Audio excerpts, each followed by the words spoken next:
మెదక్ జిల్లాలో తెలంగాణ రాష్ట్ర 5వ మహాసభలు ఘనంగా నిర్వహించారు. ఈ కార్యక్రమంలో సిఐటియు అధ్యక్షురాలు హేమలత, ఏపీ రాష్ట్ర సిపిఎం మాజీ కార్యదర్శి రాఘవులు పాల్గొన్నారు. రాబోయే రోజుల్లో కార్మిక చట్టాన్ని కాలరాసేందుకు కేంద్ర ప్రభుత్వం కుట్ర చేస్తోందని విమర్శించారు. వారు ఐక్య పోరాటాల ద్వారా విజయం సాధిస్తామని కూడా తెలిపారు.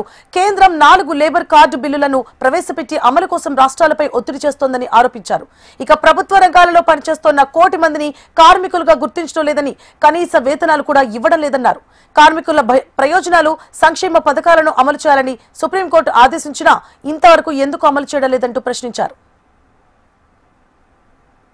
కార్మికులకి లభించని కొన్ని హక్కులు కూడా వాళ్ళకి చట్టాలు కలుగు చేస్తాయి లేబర్ కోడ్లు అని చెప్పేసి ప్రచారం చేస్తారు. ముఖ్యంగా కనీస వేతనాలు అందరికీ అమలు జరుగుతాయని చెప్పేసి.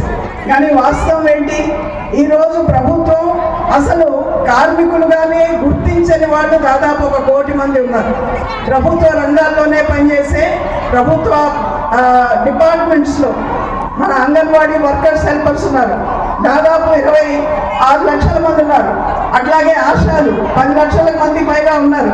అట్లాగే మధ్యాహ్న భోజన కార్మికులు 26 లక్షల మంది పైన ఉన్నారు. అట్లాగే అనేక ఇతర రంగాల్లో NHMలోనే పనిచేసే వాళ్ళు అనేక మంది ఉన్నారు. నేషనల్ రూరల్ లైవ్లీహుడ్ మిషన్లో పనిచేసే మంది అనేక మంది లక్షల మంది ఉన్నారు. అట్లాగే సమగ్ర శిక్షా అభియాన్ అని చెప్పేసి దాంట్లో పనిచేసే పారా టీచర్స్ వాళ్ళందరూ ఉన్నారు. వీళ్ళెవరిని కూడా ప్రభుత్వం కార్మికులుగా కానీ ఉద్యోగులుగా కానీ గుర్తించట్లేదు. అంటే వీళ్ళకి కనీస వేతనాలు అమలు చేసే ప్రశ్నే లేదు. పార్లమెంట్ లో ఇండియా బ్లాక్ అపోజిషన్ పార్టీస్ అన్ని నిరసన వ్యక్తం చేసినాయి.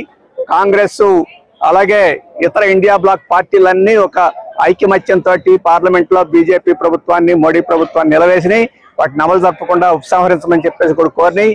ఈ నేపథ్యంలో తెలంగాణ రాష్ట్రంలో కూడా ఇక్కడ కాంగ్రెస్ ప్రభుత్వం లేబర్ కోడ్లను అమలు జరుపును అని చెప్పేసి స్పష్టంగా ప్రకటించాలని మేము డిమాండ్ చేస్తున్నాం. అదే సందర్భంలో నిన్న బీఆర్ఎస్ నాయకులు కేటీఆర్ గారు ఉపన్యాసం చేస్తూ లేబర్ కోడ్లను వ్యతిరేకిస్తున్నామని చెప్పేసి వారు ప్రకటన చేశారు.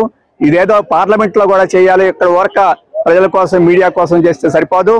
అలాగే బీఆర్ఎస్ ప్రభుత్వం మొదటిసారి అధికారంలో 2 సార్లు అధికారంలో ఉన్న కాలంలో ఈ లేబర్ కోడ్కు సంబంధించిన అన్ని అంశాలని అక్కడ అమలు జరపడానికి కోరుకుంది, కార్మిక హక్కులను కాలు రాసింది.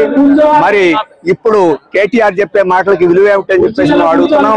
అందుకని అప్పుడు కనీస వేతనాలు, జీవాలను కూడా అమలు జరపడానికి నిరాకరించిన బీఆర్ఎస్ ఇప్పటికైనా కళ్ళు తెరిచి కార్మికులకు ముందొచ్చి ఆ రోజు ఎందుకు చేయలేదో చెప్పుకొని ఈ రోజు మద్దతిస్తున్నామని ప్రకటిస్తే దాని విశ్వసనీయత పెరుగుతుంది తప్ప ఊరక ప్రకటన చేస్తే పెరగదు.